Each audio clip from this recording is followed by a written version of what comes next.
Hi mga Lods! Salamat sa mga laging sumusuporta sa channel natin.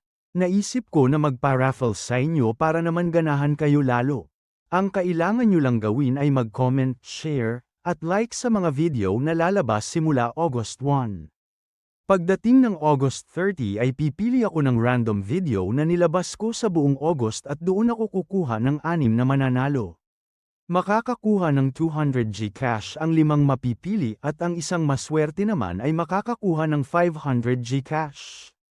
Pause nyo na lang ang video kung gusto nyong makita ng maayos ang raffle. Salamat ulit at balik na tayo sa video. Paglabas niya ng kanyang bahay ay nakita agad nito na nandoon na si Yang. Hindi na nila binati ang isa't isa dahil naglakad na lang agad ang dalawa papunta sa kanilang bangka.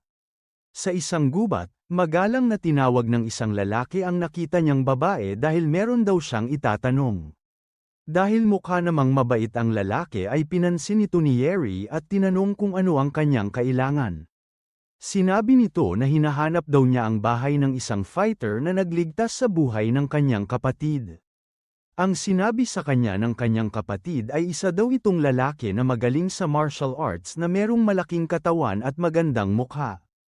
Madami namang kilalang ganon si Yeri kaya tinanong nito kung alam ba niya kung ano ang pangalan nito. Hindi daw niya alam ang buong pangalan nito pero ang sinabi daw ng lalaki sa kanyang kapatid ay Mr. Rude. Bumalik naman muna ang ating storya ng 30 minutes bago mapunta sa gubat na yun si Yeri. Nagulat ang may-ari ng restaurant dahil bigla na lang sinigaw ng kanyang anak ang pangalan ng ating bida. Pagkapasok nito sa loob ay nakita niya na nakaupo lang doon ang matanda kaya tinanong nito kung nakita ba niya si Gang. Hindi na nito tinanong kung bakit niya yun hinahanap kaya sinabi na lang nito na nag-deliver siya ng pagkain. Dahil doon ay napabuntong hininga si Yeri pero sinabi nito na pwede naman siyang umalis mag-isa. Nung tinanong siya ng kanyang nanay kung saan siya pupunta ay sinabi lang nito na hindi pa niya alam. Araw-araw daw kasi siyang binibisita ng isang babae at dahil hindi na niya ito matiis ay kailangan na niya itong gawan ng paraan. Hindi na nakasagot doon ang matanda dahil narinig nito na sinabi ni Yeri sa hangin na tumigil na siya sa pag-iyak dahil sasamahan na nga daw siya nito. Nagbago bigla ang mukha ng kanyang nanay dahil alam na nito na tungkol sa multo na naman ang kanyang lalakarin. Pagkabalik kay Yeri ay makikita dito na noong narinig nito ang pangalan ng hinahanang lalaki ay mabilis na itong umalis dahil wala naman daw siyang kilalang Mr. Rude. Bigla naman itong tumigil nung narinig niya na nagmakaawa siyang pinahinto ng lalaki. Mabilis itong lumingon sa kanya para tanungin kung ano ang kailangan nito at sinabing bilisan niyang magpaliwanag dahil nagmamadali daw siya. Sinabi naman agad nito na yun daw ang unang beses niya sa lugar na yun kaya kung pwede daw ay ituro nito sa kanya ang daan papuntang Yellowstone Village. Nakita naman ni Yeri na hindi ito nagsisinungaling kaya naawa na ito sa kanya. Pagkatapos noon ay yumuko sila sa lapag dahil pinaliwanag nitong mabuti ang kailangan niyang daanan para makapunta doon na mabilis. Pag nalito daw siya ay pwede naman siyang magtanong sa ibang mga tao kaya tumayo na ito para umalis. Sinabi nito kay Yeri na hindi niya makakalimutan ang kabaitan niyang iyon habang buhay pero hindi na ito pinansin ni Yeri dahil nagmamadali na talaga ito. Habang umaalis ay tinignan lang muna nito ang babae. Inisip nito na meron itong magandang mukha at mabait na puso pero hindi daw masyadong maganda ang ugali nito. Lumipat naman na muna ang ating storya sa isang malaking bahay sa gilid ng daan. Sa loob nito ay makikita natin ang 4 na tao na nag-uusap sa lamesa. Nagsalita na dito ang isang lalaki dahil pinipilit nitong pumayag sa kanyang gusto ang kanyang tatay. Pero, sumigaw ito ng malakas at sinabi na kahit mamatay siya ay hindi siya papayag na magpakasal silang dalawa. Sinabi naman sa kanya ng kanyang asawa na mahal talaga nila ang isa't isa pero pinatahimik naman agad nito ang babae. Dahil doon ay nagmakaawa na ang kanyang anak at sinabi na kahit sabihin lang nito kung bakit ayaw niya silang magpakasal para naman pwede daw nila itong magawa ng paraan.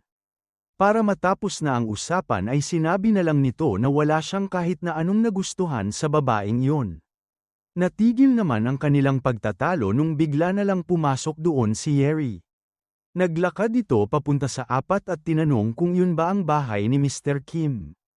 Hindi naman alam ng tatay kung bakit ito pumasok sa kanila kaya sinagot na lang nito ang babae at sinabi na siya nga si Kim Moon. Dahil doon ay sinabi sa kanya ni Yeri na meron daw gustong sabihin sa kanya ang multo ni Yang Hua. Nagsalita naman bigla ang nobya ng kanyang anak at sinabi na yun daw ang pangalan ng namatay niyang nanay. Pagkarinig doon ni Yeri ay tinanong nito kung siya ba ang babaeng nagngangalang Han Yang. Nung sumagot ito ng oo ay tinuro agad nito si Mr. Kim at sinabi na ayon sa kanyang nanay ay iyon daw ang kanyang biological father o totoong tatay. Hindi naman makapaniwala doon ang magbonyo kaya sinabi agad ng anak na lalaki na nagkakamali siya dahil magiging father-in-law pa lang ni Han Yang ang kanyang tatay. Dahil hindi na rin nagugustuhan ng kanyang nanay ang naririnig nito ay galit na nitong tinanong si Yeri kung sino ba talaga siya. Kalmado naman itong sinabi sa kanila na ayon sa nabanggit niya kanina, nandoon daw siya para mag-deliver ng mensahe ng isang multo. Tumingin naman ang lahat sa kanya ng masama maliban sa tatay at sinabi na paano naman sila maniniwala sa ganun ng walang katibayan. Pero, napatingin agad sila kay Mr. Kim dahil bigla na lang itong yumuko sa kanyang pwesto. Hindi naman makapaniwala doon ang anak ng tinutukoy ni Yeri dahil ang sinabi daw sa kanya dati ng kanyang nanay nung nabubuhay pa ito ay namatay daw sa isang aksidente ang kanyang tatay. Dahil hindi na kinaya ni Mr. Kim ang kanyang konsensya ay inamin na nito na siya nga ang totoong tatay ni Yang at nanghingi na ng tawad sa lahat ng nandoon. Inamin pa nito na sobrang mahal talaga niya si Yang Hua pero maaga siyang nawala. Dahil masyado nang mahirap ang lahat ng ito para sa babae ay bigla na lang itong tumayo at tamko paalis. Doon na naintindihan ng lalaking anak na kaya pala ganun na lang ito makatutol sa kanilang kasal ay magkapatid pala talaga sila ni Han Yang. Dahil hindi ito nagsasalita ay sinigawan nito ng kanyang anak at asawa at sinabi na magpaliwanag siya sa kanila. Natigil naman ang tatlo sa kanilang ginagawa nung sinabi sa kanila ni Yeri na ang sinabi sa kanya ng multo ay pwede pa rin naman daw silang magpakasal. Pinaliwanag nito sa lalaki na ang kanyang nanay talaga ang kanyang biological mother. Pero, ayon sa kanyang narinig ay hindi niya totoong tatay si Mr. Kim. Kaya, pinaliwanag nito na anak nga talaga ni Mr. Kim ang kanyang girlfriend pero hindi naman niya ito totoong tatay kaya hindi talaga sila magkaano-ano. Kung hindi daw sila naniniwala sa kanya ay pwede daw nitong sabihin kung sino talaga ang totoong tatay nito. Pagkatingin ni Mr. Kim sa kanyang asawa ay umiwas na lang ito ng tingin at sinabi na hindi na niya ito kailangang sabihin. Pagkatapos noon ay tumingin na sa kanyang paligid si Yeri. Dahil wala na sa kanyang tabi sa wakas ang multo ay yumuko na ito sa kanila at sinabing tapos na ang kanyang trabaho doon kaya aalis na siya. Si Yeri ang sinisisi ng mga ito kaya sila nagagalit pero hindi na niya ito pinansin at umalis na lang doon. Habang naglalakad pabalik sa kanila ay sinabi nito na masarap talaga sa pakiramdam pag napagpapahinga nito ang mga multo pero mukhang nagkaroon naman ng problema ang mga iniwan nito ngayon. Pero, sigurado naman daw siya na maayos din nila ito at kung hindi ay wala naman na daw siyang kinalaman doon. Pagdating nito sa gitna ng gubat ay nagulat si Yeri nung merong tumawag sa kanyang lalaki. Pagtingin nito sa kanya ay nag-iba agad ang itsura nito dahil hindi pa rin ito nakakaalis sa lugar na iyon. Sinabi nito na kamukha daw niya ang magandang babae na hindi masyadong maganda ang ugali na nakilala niya kanina. Hindi nito napansin na si Yeri din yun kaya tinanong na nito kung pwede ba siya nitong tulungan kung paano pumunta sa Yellowstone Village. Sinigawan naman ito ni Yeri at sinabi na siya nga ang babaeng yun at tinanong kung bakit nandoon pa rin siya. Pagkayuko ulit nila sa lapag ay mas mabagal at mas maayos nitong pinaliwanag kung saan siya dadaan. Nung mukha namang naintindihan na ito ng lalaki ay nagpaalam na sa kanya si Yeri dahil baka hinahanap na daw siya sa kanila. Pero, nung medyo nakalayo na ito ay bigla na lang siyang tumigil at napayuko. Naawa ito sa lalaki kanina dahil baka wala na naman itong naintindihan kaya bumalik ito para tulungan siya. Pagkabalik nito kung saan sila naghiwalay ay nakita niya na wala na doon ang lalaki. Kaya, bumalik na ulit ito sa paglalakad pauwi at sinabi na mukhang nakuha na ng lalaki ang kanyang pinaliwanag kanina. Bigla naman itong narinig ang isang lalaki na nanggaling sa gubat. Nung narinig ni Yeri ang sinabi nito na nawala na naman siya ay inisip nito na siya na nga ang lalaking iyon. Nung nakita ng lalaki na merong nakatalikod na babae at tinawag agad niya ito para manghingi ng tulong. Nung sinabi nito na kailangan niyang pumunta sa Yellowstone Village ay masama nang tumingin sa kanya si Yeri at galit na lang na sinabi na kung gusto niyang makarating doon bago lumubog ang araw ay sumunod na lang daw ito sa kanya. Bumalik naman na muna ang ating storya sa kanilang restaurant at makikita natin na pabalik na doon ang ating bida galing sa kanyang delivery. Bago pumasok sa loob ay napatingin ito sa taas dahil nakita nito ang isang kalapati. Nung binasa niya ang sulat na nakalagay doon ay sinabi niya na galing ito sa Chief Monk at mukhang nagkukunyari na naman ito ng fasting sa kanyang mga kasama. Pagkapasok nito sa loob ay sinigaw agad nito na nakabalik na siya.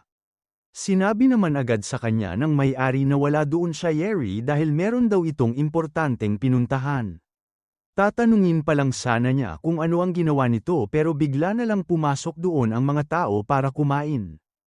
Habang binabati ni Gang ang mga ito ay sinabi sa kanya ng matanda na siya na muna ang magluluto sa kusina. Naalala naman nito ang order sa kanya ng Chief Monk kaya sinabi nito sa kanyang boss na yun na muna ang una niyang gawin. Sinabi naman sa kanya ng may-ari na punitin na lang niya ang papel at pabalaykan ang kalapati ng matanda. Paano naman daw niya kakayanin mag-isa ang pagluluto at pag-serve ng pagkain kung wala sila ni Yeri? Habang wala pa daw doon ang kanyang anak ay hindi na muna sila tatanggap ng mga delivery. Sa pwesto ng Chief Monk sa taas ng bundok, maririnig doon na sinasabi sa kanya ng mga tao na nagdala sila ng pagkain dahil baka magkasakit na daw siya sa dalas niyang mag-fasting. Sinigawan naman sila ng matanda at sinabi na hindi daw laro ang kanyang ginagawa kaya umalis na daw sila doon ngayon din. Naintindihan naman agad ito ng mga pumunta doon kaya nanghingi agad sila ng pasensya sa kanilang Chief Monk. Kahit hindi na nagsasalita ang mga ito ay naramdaman pa rin ng matanda na nandoon pa rin sila sa labas kaya sumigaw na ulit ito at sinabing umalis na sila doon. Bigla naman itong napatingin sa kanyang likod dahil napansin nito na dumating na doon ang kanyang kalapati. Nakita niya na meron itong kasamang papel kaya kinuha niya agad ito at binasa. Pagkakita nito na hindi na muna makakapagdala doon ng pagkain ngayon si Gang ay bigla na lang tumunog ang kanyang tiyan sa gutom.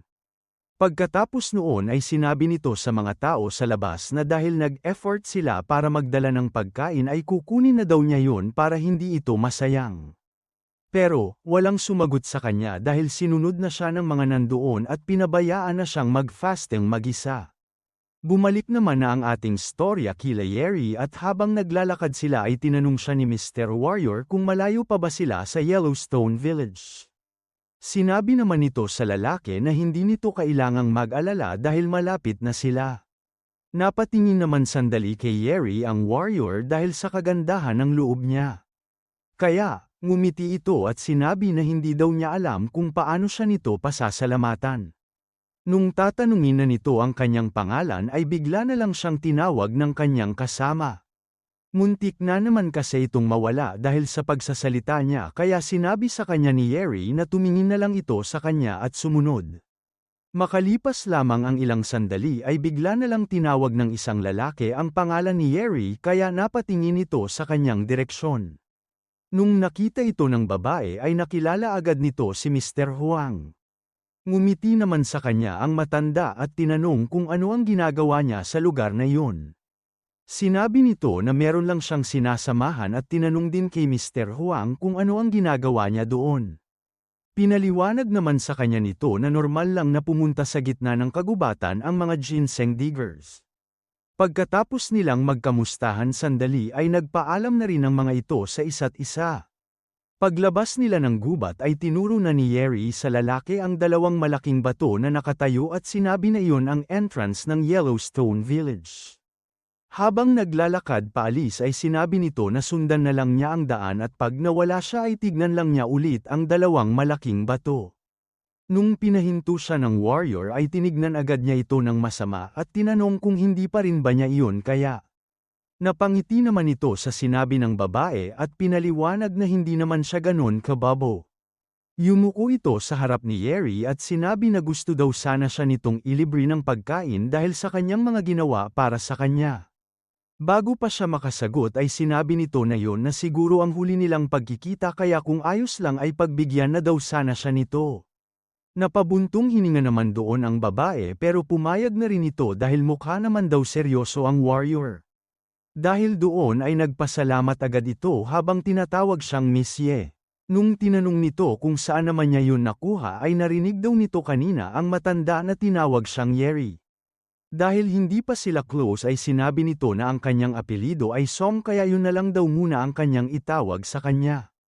Naintindihan naman agad ito ng lalaki kaya nagpakilala na rin ito at sinabi na siya ay si Dogim, ang vice leader ng Wind and Earth Clan. Pagkabalik sandali ng ating storya sa restaurant ay maririnig doon ang malalakas na boses ng mga customer habang pinag-uusapan ang kumalat na balita tungkol kay Mr. Kim. Dahil sa lakas ng kanilang pag-uusap ay hindi na napigilan nilagang ang makinig ang kanilang mga sinasabi. Nung nabanggit nila ang tungkol sa mga multo ay tinuro agad ito ng ating bida. Pagkatapos noon ay pabulong nitong tinanong sa kanyang boss kung sa tingin ba nito ay may kinalaman ito kay Yeri.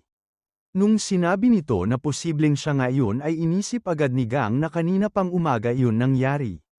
Kaya, tinanong nito sa matanda kung bakit kaya wala pa rin siya ngayon.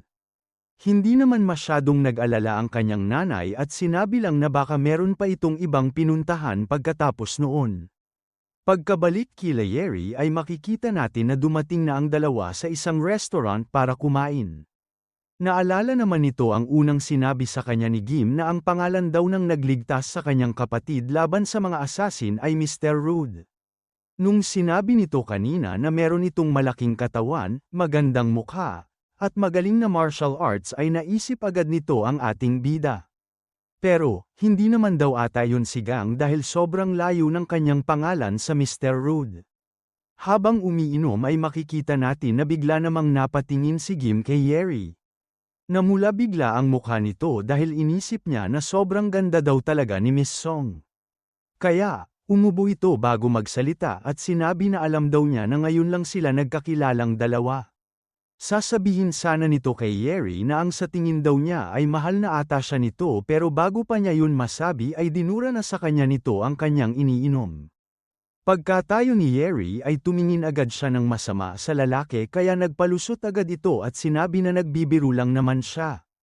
Pero, bigla na lang nitong sinabi kay Gim na wag siyang kakain at iinom ng kahit ano. Habang nahuhulog ay unti-unti nitong sinabi na meron daw kakaiba sa pagkain na hinanda sa kanila doon. Mabilis namang tumayo sa kanyang upuan si Gim para tignan kung ano ang nangyari sa kanyang kasama. Pero, bigla na ring umepekto sa kanya ang lason na kanyang nakain. Dahil doon ay bigla na lang umikot ng sobra ang kanyang paligid. Sinusubukan niya itong labanan pero hindi na ito kinaya ng kanyang katawan kaya napaluhod na ito sa lapag. At pagkalipas lamang ng ilang sandali ay makikita natin na wala nang malay ang dalawang nandoon. Nung nakasigurado na ang mga gumawa noon na wala na talagang malay ang dalawa ay pumasok na sila sa restaurant. Nakita agad ng iba ang katawan ni Yeri kaya nakaisip agad ang mga ito ng hindi maganda. Bago sila makalapit sa babae ay hinawakan agad ng kanilang boss ang ulo ng isa at tinanong kung ano ang gagawin nila. Wala daw silang pakialam sa babaeng yun dahil ang kanilang target ay ang kanyang kasama. Para makasigurado ay sinabi nito sa kanyang mga tauhan na tignan nila ang kanyang mukha. Nung nakita nito na siya nga ang kanilang hinahanap ay sinabi nito sa kanyang mga kasama na yun ang vice leader ng Wind and Earth Squad na si Dugim. Dahil nagawa nila ng maayos ang kanilang trabaho ay sinabi na ng boss sa iba niyang kasama na atali na nila ang lalaki. Dahil hindi pinansin ng kanilang boss ang babae ay tinanong ng isa doon kung ano ang gagawin nila sa kanya.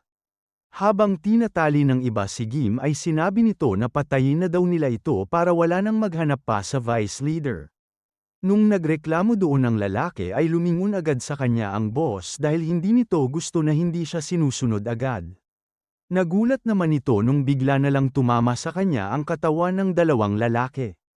Nung tinignan nito kung ano yun ay napansin niya na ito ang kanyang mga kasama na wala ng malay. Pagtingin niya sa harap ay hindi ito makapaniwala nung nakita niya na ang may gawa pala nito ay ang vice leader ng Wind and Earth Squad na si Dugim. Kahit nanghihina pa rin ito ay pinilit nito ang kanyang katawan para unti-unting tumayo. Sinabi nito sa mga siraulo na wag nilang gagalawin ang babaeng iyon dahil siya daw ang future queen ng kanilang squad.